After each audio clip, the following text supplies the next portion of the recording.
Live from Fargo and serving you on TV, online, and on the go, this is Valley News Live at 5. A lot of times some people forget to be a defensive driver, so anticipate those who aren't able to stop because they're driving too fast or not paying attention. Car crashes are a natural follow-up to a snowy day, and with slippery conditions, it's harder to suddenly stop short and avoid the car in front of you. Valley News Team's Rose Itkovitz has some safe driving tips for these treacherous times. Wednesday's blizzard leaves us with no shortage of accidents. Already this morning, a 3-vehicle crash on I-29 included a school bus, luckily with no children in it. And the night before, a state highway patrol car on I-94 was rear-ended when a driver lost control of her vehicle. According to Fargo police officer Jessica Schindeldecker, it's not hard to do on these roads. The conditions of the road definitely have affected the amount of crashes that we've taken and we respond to. Obviously, individuals who are used to those dry roads, then they're slippery and they're snowy and icy. She says the police counted 37 accidents Wednesday. And half of those were during that evening commute hours. Meaning more people on the road. Plus, the rough driving conditions means drivers should take extra precaution. Anticipate those who aren't able to stop because they're driving too fast or not paying attention. So look ahead at those intersections at red lights and stop signs and notice, there's a car coming over to my right or my left. Do they look like they're slowing down in time? And if they're not, where am I going to go? The North Dakota Department of Transportation adds slow down even under the speed limit. Even if the speed limit might be, 40 or 50 or whatever that might be on the particular road you're on. The conditions may warrant you to drive slower than that. And that's really your easiest thing to do. Most of these rear-end crashes are from driving too fast for the conditions. And Schindeldecker says you may not have enough time to stop for a red light. So try to prepare. A lot of times you can tell in intersections, if you see the countdown and it's getting down to 3, 2, 1, it's about to turn yellow. So if you don't think you're going to be able to stop in time, start to slow down. Because running a red light will get you a ticket, no matter what the excuse. But it's still better than getting in an accident. In Fargo, Rose Itkovitz, Valley News Live. One final safe driving tip, smartmotorist.com says in ideal weather, you should implement the 3-second rule following the vehicle in front of you.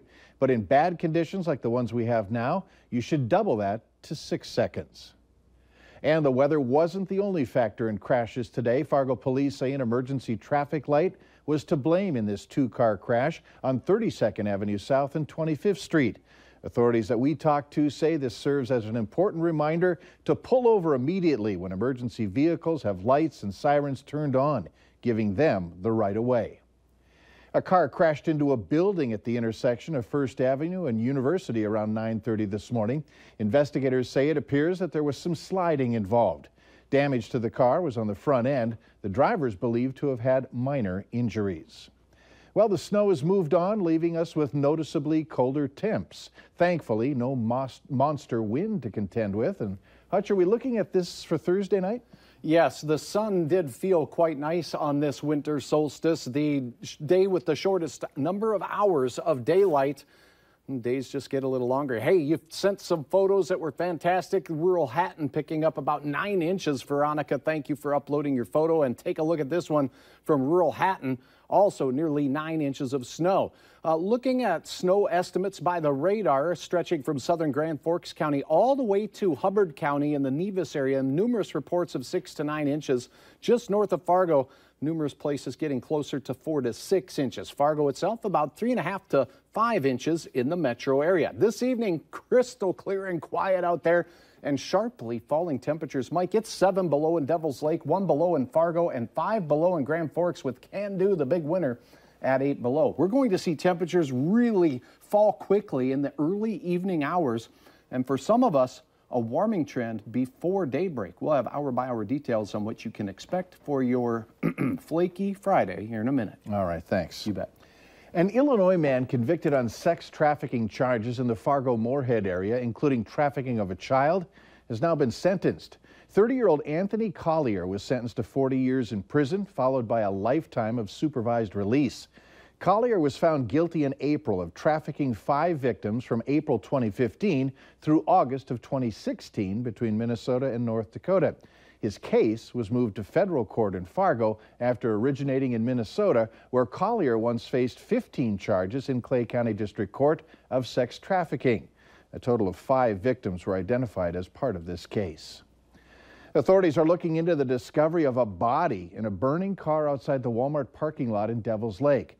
The fire was called in early last night, and when firefighters arrived, the car was engulfed in flames. They were able to put it out quickly. Devil's Lake police are leading the investigation along with the state fire marshal. A fire official declined to comment on whether the fire was accidental. No one else was hurt.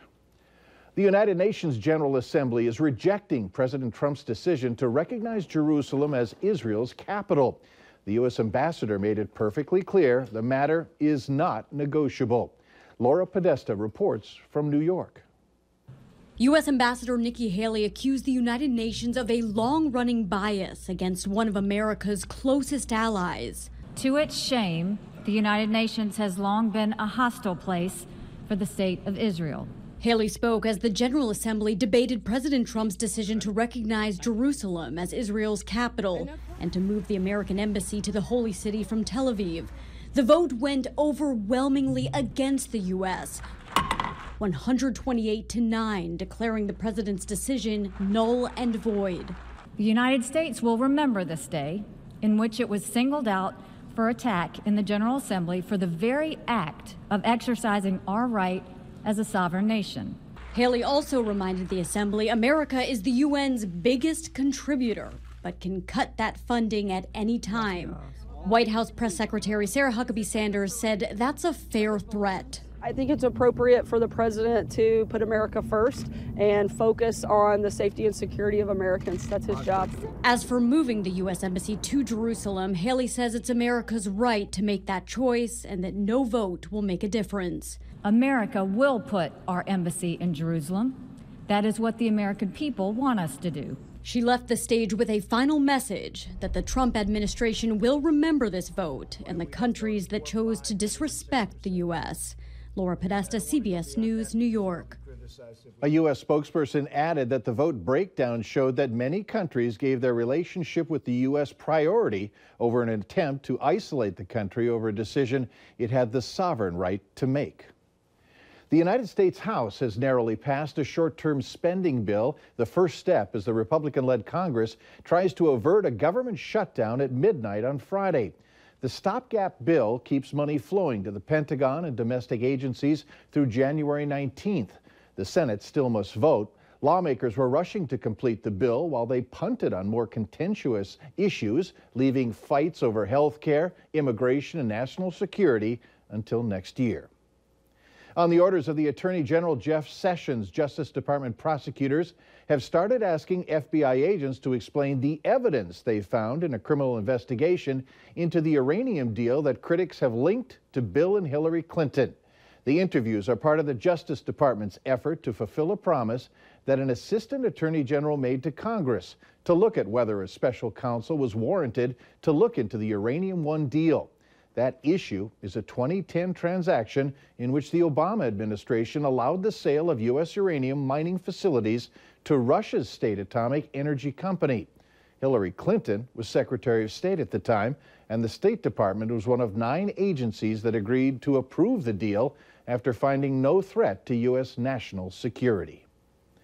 Still ahead tonight, some are calling it a miracle. The story of a baby girl who grew from an embryo frozen for more than 2 decades.